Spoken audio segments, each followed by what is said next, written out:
Alto, hay un secreto en esta historia que la gente que va a misa no ve. ¿Alguna vez has gritado a Dios con todo tu corazón solo para que alguien te diga que te calles? Eso le pasó a este hombre. Estaba ciego, estaba solo, y la multitud, en lugar de ayudar, intentó silenciarlo, pero él hizo algo que lo cambió todo. Su grito no fue de mendigo, fue una declaración de fe. Quédate, porque si estás siendo silenciado, necesitas el poder de este evangelio. En aquel tiempo, cuando Jesús se acercaba a Jericó, un ciego estaba sentado a un lado del camino, pidiendo limosna. Al oír que pasaba gente, preguntó qué era aquello, y le explicaron que era Jesús el Nazareno, que iba de camino. Entonces él comenzó a gritar: Jesús, hijo de David, ten compasión de mí. Los que iban adelante lo regañaban para que se callara, pero él se puso a gritar más fuerte: Hijo de David, ten compasión de mí. Entonces Jesús se detuvo y mandó que se lo trajeran.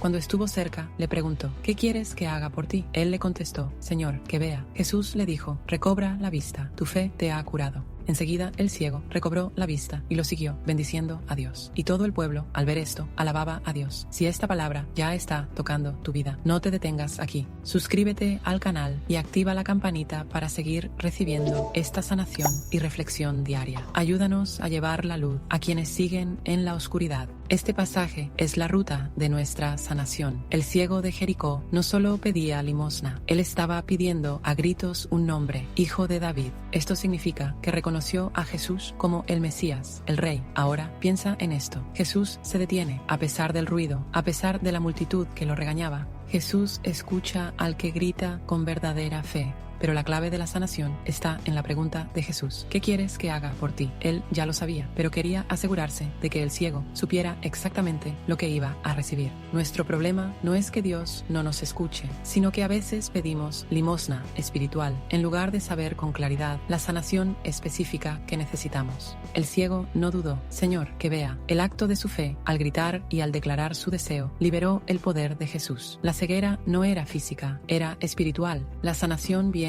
cuando nuestra fe es tan fuerte que ignoramos a la multitud que quiere silenciar nuestra oración y declaramos con certeza lo que anhelamos. Acción para hoy. ¿Qué voces te están regañando para que te calles hoy? ¿Son tus miedos? ¿Son las dudas? El acto de fe de este evangelio es gritar más fuerte que el ruido que te rodea. Declara hoy tu deseo con certeza. No le pidas limosna a Dios, pídele la sanación. Pregunta para los comentarios: ¿cuál es la ceguera espiritual más grande que necesitas que Jesús te quite hoy? Escríbela y declara tu sanación. Gracias por acompañarnos. Que Dios te bendiga.